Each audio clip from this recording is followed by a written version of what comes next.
Okay, so the agency said that you are both literate and professional, which is very exciting to me, a lot different than the last guy. So let's see what you can do. And I just read yon scroll about this play? Well, it's a podcast, actually, and you're holding a piece of paper, but yeah, pretty much it. It's a podcast. I don't know what that is. Well, it's like a play, but we don't actually make any money off it, and it's not very good. Oh, so very much like a play then. Identical to a play, even. I suppose. Yep. Can you read the thing? Verily. Welcome to Small Mythtakes. This be a podcast where two good friends... Sorry. It's Mythtakes, actually. Mythtakes. It's a bit of a pun. Myth? I thought you had a lisp. No lisp. Just what it says on the scroll. On the script. Very well. Welcome to Small Mythtakes. This be a podcast where two good friends, Chris and Aaron, challenge one another to come up with details on the fly about a person, a place, and an artifact to fit into the world of Heliac. Wait a minute, that's where I live, the city of Heliac. What do you mean by that? Oh, we invented Heliacon and your entire world. This is a world-building podcast, so we talk about it, fill in more details to make it feel more real, more like a living, breathing kind of world. People love that. But it is a real world. Be ye gods? Jesus Christ, why can't any of you fantasy-type people just read the script? Well, it really raises some existential questions, doesn't it? I gotta get an elf for this. Christopher, tell me, what's new, interesting, exciting, cool, interesting, neat, groovy, superb with you? In my life? Yeah. In my personal life? Yes. I have reached a new level of loathing for my day-to-day job, which has culminated in me considering several times today whether I should just simply leave, just go. But I didn't because of my dedication to said job, but also because it turns out that bills need to be paid. Turns out every day I return to the child mines and harvest. You know, this doesn't really work because I don't know. I've never performed any physical labor at all.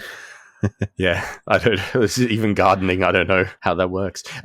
How are things with you, my good friend Aaron? Well, I put some advertising materials together for my business. But aside from that, because that was a couple of weeks ago, I'm just muddling along. It was my family's birthday. And when I say my family's birthday, I do literally mean my entire family's birthday. Listeners, I have a brother on the 16th, a father on the 17th, and my mother on the 18th. That's incredible. My mother recently turned 70, would you believe? She's great, and she's not radicalized by YouTube at all. And I love her. Polish women love to throw eggs at foreigners. Yeah, I'm going to keep us honest today because I want this to not take 58 minutes, which is what our last one, I believe, took.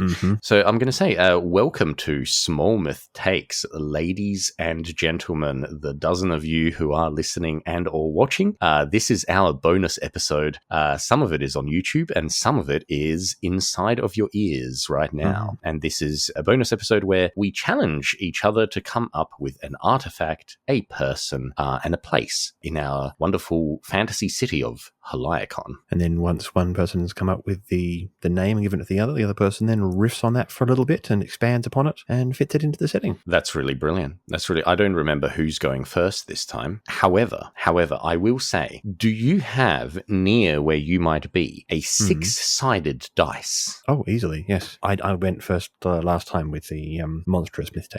Oh, yes, with the monstrous Mythtakes. So it is my turn. I will challenge you to roll one of these dice because I have now a list of things that I will do. Blimey. But first I need you to roll a D3. A D3. Okay, yep, beautiful, lovely. Yep, okay. Roll a D3. We have a 1. We have a 1, brilliant. That is an artifact. And now roll a D6.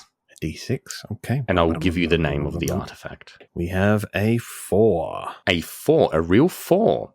Lovely. Today, Aaron, your artifact is the twofold sickle of the pallid conarchs. Twofold sickle of the pallid conarchs. Okay, so our conarchs is our term in the... I've just had a complete brain the fart. Great Consociate The Great Empire. Consociate Empire, thank you, for the regional governors and also at the very top of the Great Consociate. They are co-rulers, but we haven't actually defined how that works exactly. Aside from sort of mentioning it's sort of Spartan and sort of consuls of Rome. Yeah, that's right. Somewhere between there. All right, but pallid conarchs. So once again, you give me an artifact that also includes people and some sort of... There's a lot more going on with your artifacts than there are with mine, I feel. Look, I just like descriptive names. You make amazingly descriptive names. Okay, the pallid conarchs were the two conarchs. I don't want to put them in charge of the entire Great Consociate. So let's say that there are the conarchs, the great conarchs that are all over the Consociate, but there are conarchs over their original homeland island, whose name is currently escaping me. Lumara. It is Lumara. So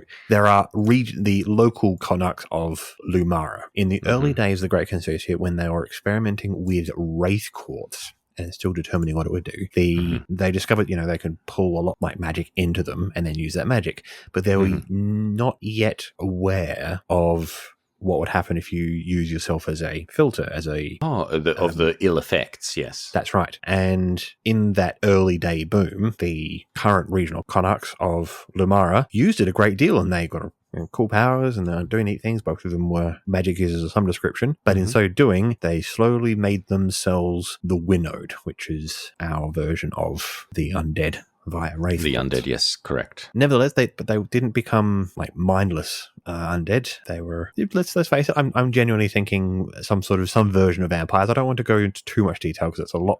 I like that. That's something we can deal with later. But intelligent undead, because we did define that a long time ago, blood and the spilling of blood was very important. So perhaps there was like a transitional stage, right, where they used the wraith quartz, but there was quite a bit of blood in the rituals as well. Perhaps that's how the vampirism or something similar came about. I love that idea. I'm just going to put a pin in it because that feels like something that needs to be looked into in one of our major episodes. We're keeping this short, sharp, and sweet show. There was a bit of a problem with these conarchs because they weren't going to die naturally during their lives. They used some of the excess magic that they got to create these twofold sickles. They were identical sickles, but they're twofold because they only meant to make one. Interesting. And they fought over it at the height of the ritual of making this amazing magic item. Perhaps they intended to make another one later, but when they fought over it at the height, and magic has a lot to do with intention, they both went for the artifact at the same time, and it split. It is twofold in that it is technically the same artifact. It just exists in two places at the same time. Interesting. So what kind of implications does this have? Oh, I don't know. I'm making this up as I go along, Chris. I'm trying to encourage you. I'm doing my best. Oh, right. That was it. Okay, no, you're right. That's an excellent bloody question. It really is. It has a wraith quartz inner section of the blade, and its original function was that it was to use it as a particularly effective killing tool, but when you killed anything with it, it would drain a portion of their magic. So every kill thematic. Yes. That was its original intention. And indeed, when the two conarchs betrayed each other and they grabbed the artifact and ended up splitting it in two, they fought with one another, but to no end. Every time that they struck at one another, the sickle would draw magic. The trouble is that because it's the same sickle, it feeds that magic into both people who hold it. So after fighting for 3 days and 3 nights or something equally fabulicious, not the word I was looking for when I started that sentence, but we're going with That's incredible. Yeah. Yep. They both fled, and given that they were at the height of their people getting upset with them for not dying and moving on like you're supposed to as a conarch, they then fled into the depths of the world. But the two halves, the twofold sickle, continually drew them together, and every time one of them did something, the other one could reap its benefit. I'm going to Interesting. leave the story there because I think I really want to explore this in a greater detail later. But I like that. Yeah. That's it. No, I think that's exactly the right amount. I love that. Thank you. Yeah. All right. Thank you. Okay. That was a really great name. It just Thank you. It really requires a lot, I think, to it. It really inspired, honestly, too much. Now get ready for the disappointment of what I come up with. Blop. No, I'm not going to force you to do Blop. that. I think I want to stick with artifacts, and I would like you to define for me Shatterblade. The Shatterblade. Shatterblade. This is very interesting. I will say it is the Shatterblade. I would also say that it is probably one of the most powerful but very difficult to replicate artifacts in our world. It is a blade that is made in such a way as to phase through armor, and the way that it does that is it appears to sort of fuse with that armor as you're trying to murder someone with it, and as it is pulled back, it comes out in pieces. And what happens is, I don't know, I have no idea. I was not thinking about this one correctly. Can we go back? I think you're in a strong spot. You can remove anything you want to. That nothing's carved in stone. So I was thinking of something that phases through armor, but as it enters the flesh beneath the armor, it kind of shatters, I guess, in a way, leaving carving like these shards of itself into vital organs and things as it comes out. Like, things that are like very, very plastic, they kind of like ploop back into shape. Yes. So as it's like being pulled out, it also pulls some of the armor and some of the viscera in with it, right? So the Shatterblade over time becomes sort of like a tapestry of all the lives that it's ended in that way. Okay, now I think I'm with you. Yeah, does that make sense? No, it does. So it's when it strikes. So it doesn't literally shatter, and it doesn't literally fuse. I was looking for the right words of what happens in there once it's inside. Shrapnel. I'm thinking like a shrapnel effect. Like I like where you're going with this, but I'm not sure if thematically it's just sort of passing through or fusing with armor quite works. What if when it strikes armor, like something against the flesh, it breaks it, it shatters itself and the portion of the armor that it's there, and that is what the wound is. And then, as you say, when you pull it back, it reforms itself mostly from that's good. What the blade was, but some of it from the armor and some of it from viscera and bone. So the Shatterblade of today is in fact the sort of Theseus's ship of blades, in that it's nothing from its current hilt is from anything it was originally forged. That works. Look at that. That's collaboration. That's a very, very cool notion. I mean, somebody pulls that blade out and it never looks the same from the it never looks the same. And maybe like if it's been particularly used during like one battle, it would look pretty gnarly. It could look bloody and jagged and really because it was really fighting against like people with no armor, so all it's made up of is viscera, flesh, and bone. But against a different foe, it's got plenty of steel and brazen and so forth in there, and against somebody else it's got like scales and claws and so forth. There you go. That's what it is. Okay, that's really, really cool. Great. All right. Okay. I've got to roll some more dice. Yeah, but you have to roll a D2 now. Yep. Flip a coin. I could roll a coin for a D2, but I'll just do. So I rolled a 1. So we'll roll a 1. Roll a 1. Brilliant. This one is place. Roll a D6. We have a 5. A 5. 5. Okay, Aaron, please describe to me Slimegrave Cove. That's awfully like normal length. Slimegrave. Yeah, that's the most normal one in that set. I avoided the sentence long description again. That's lovely. Yeah, I don't think you will for the next one, but no, you might. I think there's one in every set. This definitely feels like the elephant's graveyard of slimes. Great. That slimes do not commonly or even often die of old age, but they can. When this rare event is soon to come to pass, they follow just one more instinct, as they are slimes. They are basically nothing but a collection of instincts, and they all migrate to this cove on the the coast of Delmarin, where they settle down and slowly disintegrate. No, they don't disintegrate. You know what they do? They harden, and this beach is covered in razor-sharp slime crystalline forms. Okay. Yeah. Yeah. I like that. Which are crystalline is even better, yeah. And you know what? I'm thinking that they are a form of wraith quartz, slime quartz. Okay. Slime quartz. What could slime quartz do? Do you think its effects would be different? I think so. And certainly being a osmote. Yeah. Being an osmote for slime quartz would definitely have an increased chance of turning you into a unique and interesting form of slime, which is, I feel like, a particularly horrifying fate. You'd be more susceptible to hear the haunting slime song. Yes. Oh, you know what? I kind of like that. Slime song's definitely a thing we've got to investigate later. Slime song, yeah. Grave Cove. Yeah, this is good. So slime the trouble with the Slime Grave Cove is the reason why it's not completely mined out is A, it's not well known. It's in a distant and I'm thinking like a far north and either east or west side of Delmarin, so particularly cold and difficult to get to.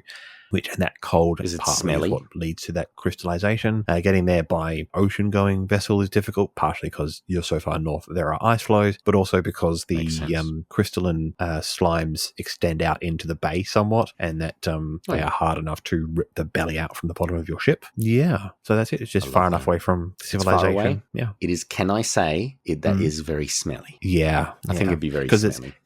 It's basically constantly filled with the dying slimes, which definitely emit a smell. And I don't think slimes in general would smell good. I can't imagine they would. You've done it. You've done it, you madman. Sure. Yep. Slime Grave Cove. All right. So I think this means that I'm going to give you my place then, because I'm give me your place. Special place, your safe place. No, your heart. No, I would never give you a safe place because I doubt it would stay safe.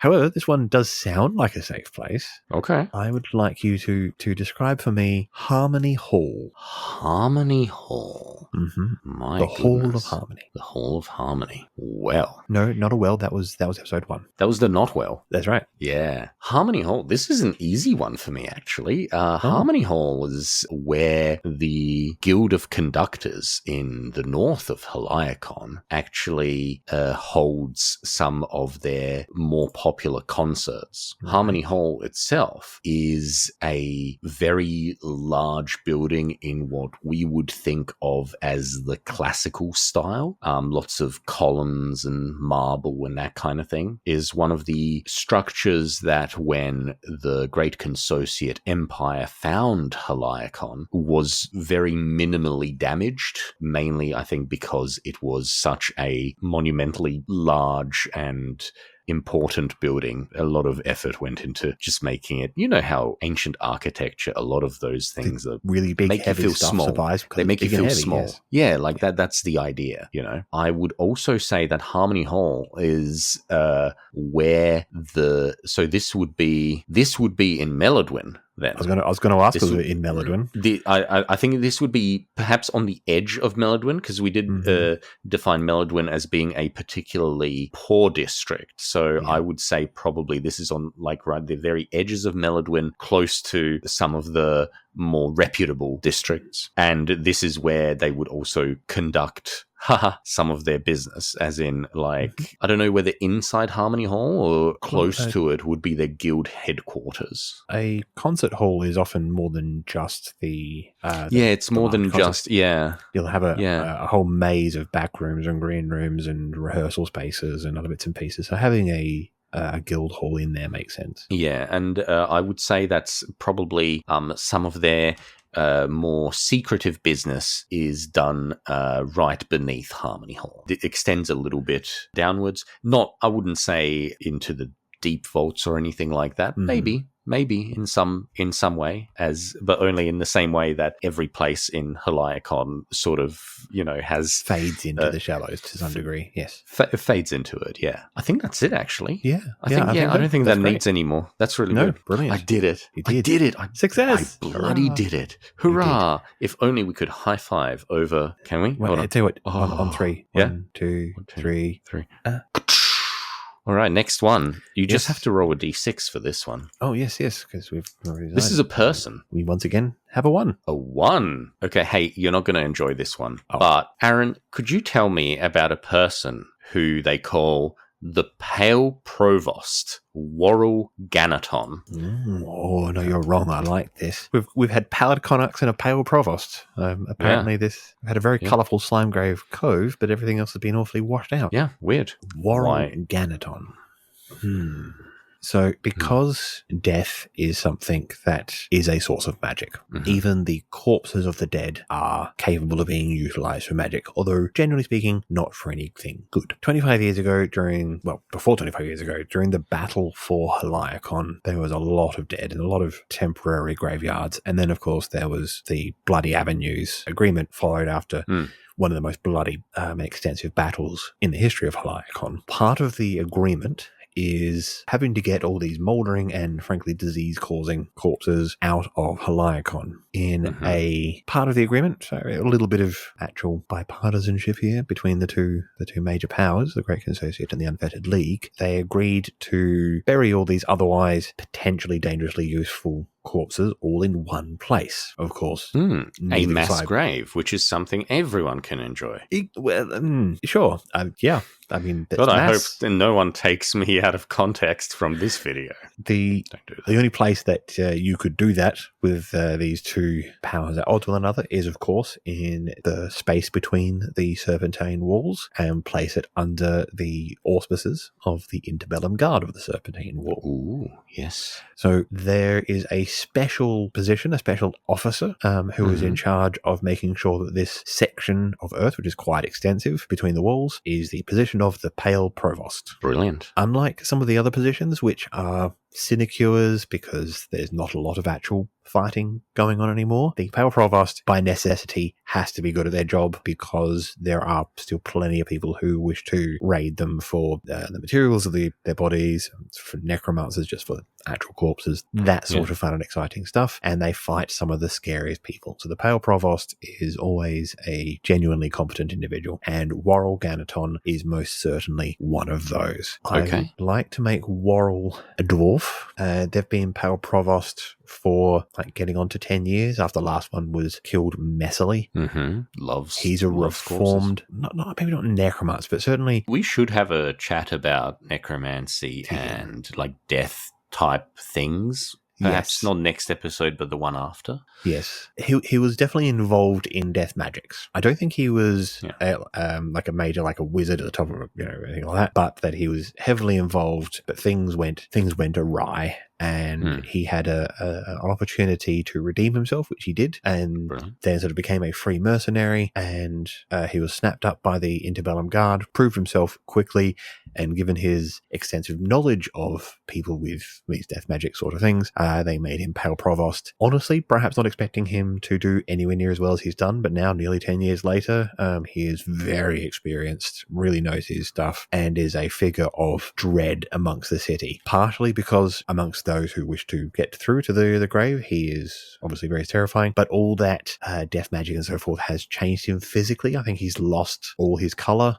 so he now resembles the Pale Provost. So he is a alabaster white dwarf with silver and white hair and beard, and even his uniform just doesn't seem to hold color for very long. So yeah, great. I like that. I actually really like the idea of dwarves that are pale. It just feels like something that would happen anyway if they were underground. Yeah, I believe the Duergar are all in greys, but yeah. Yeah, the evil Underdark dwarves. Yes, as opposed to the less evil, just normal dark dwarves. All right, I've got a person for you, and I think this time I might have you with a little bit of a challenge. I love challenges.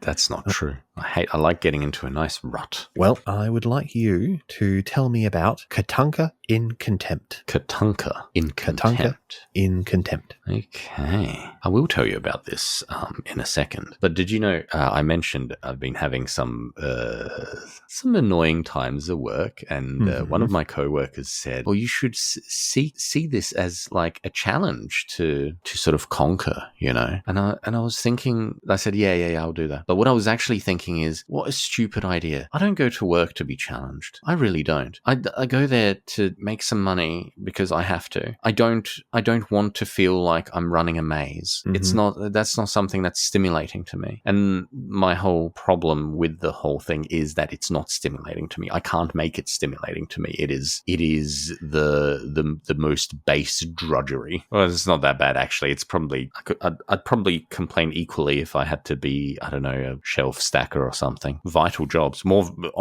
vital than mine in some ways. But anyway, let's go to Katanka in Contempt. Was it the in Contempt?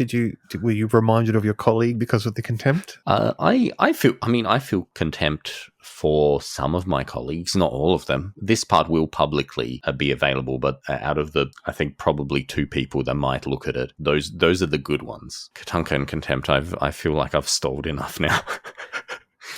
But you know what the worst part is, Aaron, is that I'm not actually using this time to try and think of anything because I can only hold one thought at a time inside my head. Like most of us. Yeah. I heard some people are very good at multitasking, but it's not me. Katanka in Contempt. You did give me a challenge. And I hate you for it. I wish you hadn't done that. Because I do have the shape of an idea, but I'm not quite sure how to. We'll just start talking about that shape and maybe I can ask you some questions like you did me. Let's talk about that shape. During our Great War that we have not named yet, it was a great war. It was fantastic. Everyone enjoyed it. There were many stories of people from each side displaying incredible heroism, altruism, a lot of isms. And even though that it was a time of generally like really horrifying slaughter and fighting and confusion, there are still stories of individuals who sort of glory? No, exemplified the common humanity of all people. And when I say humanity, that includes elves and dwarves and other fantasy and people as well. And goblinity? And goblinity, yeah. Katanka was I want to say, some kind of regimental leader in the Great Consociate Empire. Did we work out? We didn't work out like a set of names for the Consociates, did we? We worked it for the Unfettered League, the Stratamarks and etc. But we haven't. I actually do have a whole thing about ranks in the Great Consociate Empire that I just haven't finished looking at. But perhaps that's something to look at later. So Katanka, let's say like a captain. Would a captain be a regimental leader? I'm not really up on military stuff. Generally, you have a sergeant in charge of a squad. And the squad's 8 to 12 people. A lieutenant in charge of multiple squads between 3 and half a dozen. Maybe I mean captain. Lieutenant. Maybe okay. Lieutenant. Maybe right. I mean lieutenant. Okay, so lieutenant level, right? Yeah, lieutenant level. Yeah. So Katanka was a lieutenant that was in charge of a couple squads. So during a particular military operation, Katanka came across a bunch of refugees in the trenches. Her orders were to consider all people in the area as enemy combatants. However, Katanka decided not to do that because just slaughtering civilians is, how you say, not a good, as the Italians would say, or the fantasy Italians. And we've already got some war crimes being sort of described. And we already have enough war crimes. I feel like in the Great Consociate, there would be a power structure in which a subordinate would be allowed to challenge their superior if they thought that their actions are illegal or not following the proper structure. So it's interesting. It's sorry to interrupt, but it feels like that's an outgrowth of their Konark rulership structure, but bastardized into the more rigid military hierarchy where you need to have a full chain, and it leads to these uncomfortable situations where they try to hold both these values at once. So I'm already loving it. Okay. So here I feel like that person, whoever that may be, challenged Katanka and said, these are our orders. This is what we've been told to do. We have to do this. You cannot let them live. You cannot let them through. They had a confrontation. I would say, like a jewel maybe or something. Like, Mhm. Katunka 1 helped the refugees get to safety, and the rest of her underlings sort of helped as well, because that was just a nice thing to do. Mhm. And then immediately went back to her own leadership and surrendered because she went against orders. Yeah. She was put in a military prison. However, at the end of the campaign, once the Bloody Avenues agreement was all signed, people knew what she had done, and having her in a harsh military prison was just something that didn't look good. So they didn't pardon her, but essentially they exiled her, and she became known as Katunka in Contempt. She was in contempt of the leadership. I adore this so much. It's a great story. And the only touch I would add is that the second in command and Katunka were both close. They had a lot of respect for one another. The second in command, more about the rules rather than what was right. It was more about, and Katunka definitely killed them. They pushed them far enough in that duel that they were killed. Yeah, we did it. We bloody did it. And in a mere 44 minutes, we did it. We did. What shall we say to our viewer listeners? Our viewer listeners, I would love to say thank you very much for listening to another episode of Mythtakes Happen. Small Mythtakes. Small Mythtakes. Yep. We've made some, finally. Yeah, we did. Hopefully we made some entertaining small Mythtakes. Brilliant. I really hope so. Do you want to leave us with something funny, or should I try something funny? I definitely think you should try to do something funny. Okay. Chris here. I edited this episode, just reminding you that the only thing that matters in this dystopian world is clicks, so click on our other episodes, like and review where you can. Looking for a game master in Adelaide? Aaron exists. His website is metalphoenixstudio.com. Follow us on Bluesky at mythtakeshappen.bsky.social, or Threads and Insta at Mythtakes Happen, and stay tuned for more wondrous, exciting building of worlds while ours decays around us. Join us, won't you?